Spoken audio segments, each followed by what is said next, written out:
அன்பு உறவுகளே, 23/12/2023 அச்சு ஊடகங்கள் மற்றும் காட்சி ஊடகங்களில் பேசுபொருளாக்கப்பட்டிருக்கும் தலைப்புச் செய்தி, திருப்பூர் மாவட்டம் மங்களம் ஊராட்சிக்கு உட்பட்ட வேட்டுவபாளையம் பகுதியில் மக்களுடைய பொது பயன்பாட்டிற்காக அவர்கள் பயன்படுத்தப்பட்ட கழிவு நீர்களை கடத்துவதற்காக ஒரு பாலத்தை கட்டும் பணியில் அந்த பகுதியினுடைய ஊராட்சி மன்ற தலைவர் திரு SMP மூர்த்தி அவர்கள் அந்த பணியை தொடங்கி இருக்கும் பொழுது சில நபர்கள் உள்நோக்கத்தோடு அந்த பணியை முடக்கும் பணிகளில் ஈடுபட்டிருக்கிறார்கள். அது குறித்தான உண்மை நிலவரங்களை அந்த பகுதியினுடைய ஊராட்சி மன்ற தலைவரும் சிறந்த ஊராட்சி மன்ற தலைவருக்கான விருதுகளை பெற்ற நண்பரும் மத்திய அரசினால் பல விருதுகளை வென்றிருக்கக்கூடிய மக்களினுடைய உறவாளனுமான அன்பு சகோதரர் திரு SMP மூர்த்தி அவர்களிடம் ஒரு அழகிய நேர்காணல். வாழ்த்துக்கள், வாழ்க வளமுடன். நன்றி. மங்கள ஊராட்சி பொதுமக்களுக்கு என்னை தலைவராக தேர்ந்தெடுத்த வாக்களித்த மக்களுக்கு உண்மையை வெளிப்படுத்தும் நோக்கத்தில் இந்த கருத்துக்களை பகிர்ந்து கொள்கிறேன். நன்றிண்ணா. தொடர்ச்சியாக சமீபத்தில் மங்களம் ஊராட்சி பகுதிக்கு பொறுத்த வரைக்கும் மக்களோட மிக நெருக்கமான தொடர்புல தான் நீங்க உங்களுடைய மக்கள் பணிகளை கையில் எடுத்துட்டு இருக்கீங்க. அது பொதுவாக எல்லா மக்களுக்கும் அந்த விஷயத்தை கொண்டு போய் சேர்ந்திருக்கு. சமீபத்துல கூட பல விருதுகளை அந்த பணிகள் செய்யும் பொழுது உங்களுக்கு தானாகவே அந்த விருதுகள் உங்கள்கிட்ட தேடி வந்ததையும் இந்த மக்கள் அறிவார்கள். இந்த நிலையில இந்த மக்களுக்கான பணியாக ஒரு பாலம் கட்டும் பணியை கையில் எடுத்திருக்கீங்க. தற்பொழுது அதுல பெரிய சர்ச்சை ஏற்பட்டிருக்கு. இந்த பாலத்துல வழி தவறப்பட்டிருக்கு, அத்துமீறப்பட்டிருக்கு, குண்டர்களை கொண்டு தாக்கப்பட்டிருக்குங்கிற மாதிரி இன்று மிகப்பெரிய பரபரப்பு செய்தியாக இது மாறி இருக்கு. இதனுடைய உண்மை தன்மையை நம்முடைய நேர்காணல் மூலமாக இந்த மக்களுக்கு விளக்குங்க.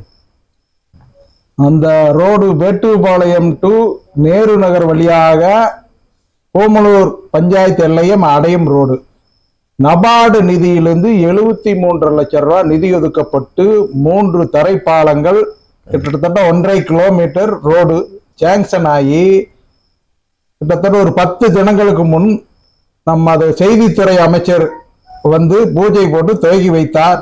அன்று முதல் பணியை துவங்கணும். இந்த இடத்துல பணி துவங்கி ஃபர்ஸ்ட் துவங்கின நேரத்தில் நீரூற்று அதிகமாக வந்ததுனால அந்த பணியை நிறுத்திட்டு அடுத்த பாலம் வேலை செய்வதற்காக போய் அந்த பாலம் ஒரு லெவலுக்கு வந்ததுக்கு அப்புறம் இந்த பாலத்தை மீண்டும் வந்து ஒரு 4 நாட்களுக்கு பின் இந்த பாலத்தை தோண்டணும். தோண்டி 8 அடி தோண்ட வரைக்கும் எந்த பிரச்சனையும் இல்லை. தோண்டி காங்கிரீட் போடுற நேரத்தில் பார்த்து கொண்டு நடந்த நபர்களே அந்த வேலையை தடுக்கிறார்கள். அதற்கு உள்நோக்கம் அவர்களுக்கு இருந்து மனசில வைத்து கொண்டு அந்த இடத்துல அதை செய்கிறார்கள். அதற்கு என்ன நோக்கம்னா, அந்த பகுதியிலே கிட்டத்தட்ட 1 கிலோமீட்டருக்கு அந்த போயர் காலனி ஒண்ணு இருக்குது. ஒரு 200க்கு மேற்பட்ட வீடுகள் இருக்குது. அதை ஒட்டி நம்ம பள்ளி வாசல், முஸ்லிம் பள்ளி வாசல் இருக்குது. அந்த பகுதியிலே ஒரு 250க்கு மேற்பட்ட வீடுகள் இருக்குது, இஸ்லாமிய குடும்பங்கள். அந்த குடும்பத்தினோட லெட்டின் தண்ணி, பாத்ரூம் தண்ணி அந்த டிரைனேஜ் வழியாகத்தான் வரும். போயர் காலனி தண்ணி அந்த டிரைனேஜ் வழியாகத்தான் வரும். அது வந்து இந்த பாலத்துல விழுந்து ஹைவேஸ் ரோட்டை தாண்டி சென்றடையும்.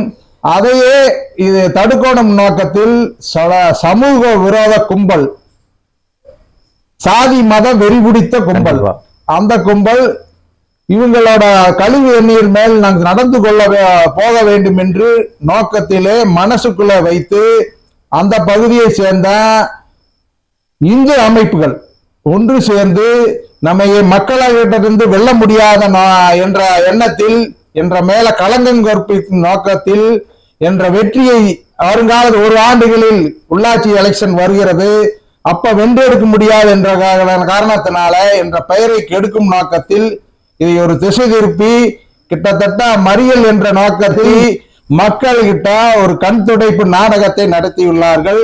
மக்களுக்காக நான், மக்களுக்காக நான், அது சிறுபான்மையருக்கு என்றும் அரணாக இருப்பேன். அதற்கு சில சிறுபான்மையருக்கு குடியுரிமை பிரச்சனை, ஒவ்வொரு பிரச்சனை வர நேரத்திலும் மங்கள மக்களுக்காக என்ற வாழ்க்கையை அர்ப்பணித்து 50 ஆண்டுகள் பொது வாழ்க்கையில் பணியாற்றியுள்ளேன். அந்த மக்களுக்கு, உண்மையான மக்களுக்கு தெரியும். அதை காழ்ப்புணர்ச்சி, அரசியல் காழ்ப்புணர்ச்சிக்காக இந்த இதை கையில் எடுத்து என்ற பெயரை கெடுக்கணும். அதனால இந்த வேலையை செய்துள்ளார்கள்.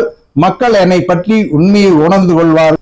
இது முழுக்க முழுக்க இன்றைக்கு நடந்த இந்த சம்பவம் காட்சி ஊடகங்கள், அச்சு ஊடகங்கள்ல ஒரு ஊராட்சி மன்ற தலைவரை முழுமையான குற்றவாளியாக சித்தரிக்கும் போக்க இன்றைய மீடியாக்களை நம்ம முழுசா பார்த்தோம்.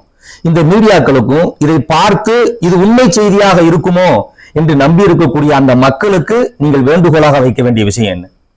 அந்த பகுதியில் வாழும் மங்கள ஊராட்சிக்கு உட்பட்ட எனது சொந்தங்களுக்கு மங்கள ஊராட்சி மன்ற தலைவராக 4 ஆண்டுகள் பொறுப்பேற்றேன். அது என்ன மங்கள ஊராட்சி ஒவ்வொரு குடும்பம் என்ற குடும்பமாகத்தான் நினைத்தேன். 2 ஆண்டுகள் கொரோனா காலத்தில் 4 மாதம் அந்த ஆபீஸ்லயே படித்து மக்களுக்காக பணி செய்தேன். அதனால இந்த ஊடகங்கள் வாயிலாக சொல்ல விஷயத்தை ஒரு சிலர் நம்பலாம். என்னை பத்தி புரிந்தவர்கள் கண்டிப்பாக தலைவர் அந்த செய்ய மாட்டார் என்று. அதே மாதிரி இந்த வெளிமாநிலத்தவர் கொண்டு வந்து அடித்தார்கள் என்ற தவறான திசையை திருப்பி என்னை தான் தள்ளிவிட்டு இது பண்ணாங்களே தற்காப்புக்காக என்ற பின்னால வந்த என்ற கேட்டது. அவங்கள அடிச்சாங்க, அவங்க திருப்பி கைகளப்பா மாறி சொல்லியா நான் விலைக்குத்தான் விட்டா அந்த டிவியில விளம்பரப்படுத்தின அத்தனை நபர்களும் எனக்கு தெரியும். நான் ஊராட்சி மன்ற தலைவர் என்ன பணி செஞ்சுட்டு இருந்தேன் அந்த நேரத்துல 2 பேர்த்தையும் விலைக்கு விட்டு பிரச்சனை இல்லாம போறதுக்காகத்தான் முயற்சி எடுத்துட்டு இருந்தேன். இது களங்கம் காப்பிக்கு தடுக்கும் பணியில தான் ஈடுபட்டு இருக்கிறேன். 2 பேராது பிரச்சனை வரக்கூடாதுங்கிற நோக்கத்துலதான் செஞ்சிட்டு இருந்தேன். மக்களுக்காக நான் மக்களுக்காக என்றும் இருப்பேன் என்று உயிருள்ள வரை அவளுக்காக உண்மையாக உழைப்பேன். அவங்களுக்கு கெடுதலா நான் என்னைக்கும் இந்த பதவியில் பயணித்ததில்லை. தலைவர் பதவி நான் அந்த தலைவர் பதவி வந்து அந்த சீட்டில் உட்காரையில தெய்வத்துக்கு சமமா நினைச்சுதான் உட்கார்ந்து இருக்கிறேன். அந்த சீட்ல உட்கார்ந்து ஒரு வாக்கு கொடுத்தா அந்த வாக்கு இது வரைக்கும் ஒன்னும் விடுபட்டதே இல்லை. அந்த சீட்ல உட்கார்ந்து வாக்கு கொடுக்கையில் யோசனை பண்ணி தான் கொடுப்பேன். யோசனை பண்ணி கொடுத்தேன்னா எந்த சூழ்நிலையும் அந்த வாக்கு பழிக்கிற அளவுக்கு தான் நான் செயல்பட்டு இருக்கிறேன். அந்த மாதிரி மக்களுக்காக உண்மையாக வளர்ச்சிட்டு இருக்கிறேன். தலைவரை களங்கம் கற்பிக்கும் மக்களிடம் வெல்ல முடியாத நோக்கத்தில் இந்த திசையை திருப்பியுள்ளார்கள். மக்கள் இன்னைக்கும் வென்றெடுப்பேன். மக்கள் என்னை புரிந்து கொள்வார்கள். இதே மக்கள் ரோட்ல போய் விளக்கம் சொல்லுவேன், அதை புரிஞ்சுக்குவாங்க. அந்த நம்பிக்கை எனக்கு இருக்குது என்ற மக்கள் மேல். நிச்சயமா உங்க மனசுல இருந்து சில விஷயங்கள் வர்றதுனாலதான் அது சில கண் கலங்கி பேசக்கூடிய விஷயத்தை நேயர்கள் பாக்குறாங்க. உண்மையை மக்கள் விளங்கிக்கட்டும். நான் கூடுதலா கேட்கக்கூடிய விஷயம், அவர்கள் பிரதானமா வைக்கக்கூடிய குற்றச்சாட்டு என்னவா இருக்குன்னு சொன்னா, வடமாநில குண்டர்களை வைத்து தாக்கிய குற்றச்சாட்டை அவங்க பிரதானப்படுத்துறாங்க. இதுல நீங்க கண்டுகொள்ளப்படாத ஒரு விஷயமா நீங்க ஒரு பெரிய குற்றச்சாட்டை வைக்கிறீங்க. காழ்ப்புணர்ச்சியின் காரணமாக மதவாத சக்திகள், மத வெறியர்கள் இதில் ஜாதி பிரச்சனையை முன்னிறுத்தி இது போன்ற உள்நோக்கத்தோடு செயல்படுவதாக கூறுகள். இந்த விஷயத்தை மக்களுக்கு சொல்லியிருக்கீங்க. இந்த விஷயத்தை நிச்சயமா மக்கள்கிட்ட கொண்டு போய் சேர்க்கணும்.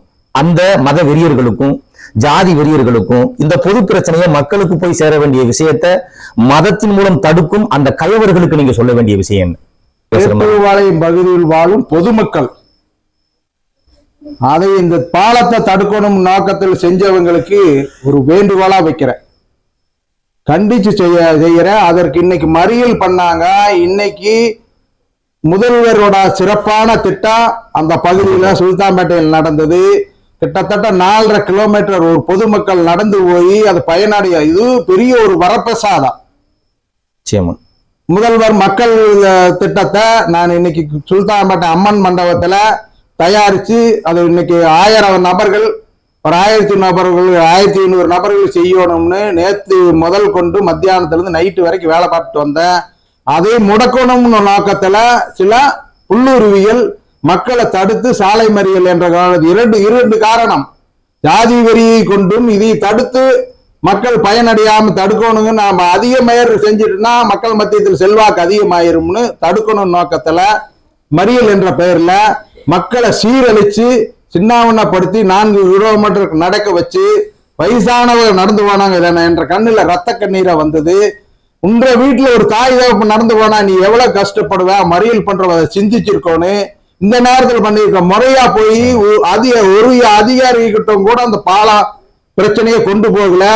முறைப்படி அந்த பகுதியில் இருந்த 300 நபர்கள் பால வேலை என்கிட்ட மனு கொடுத்தாங்க.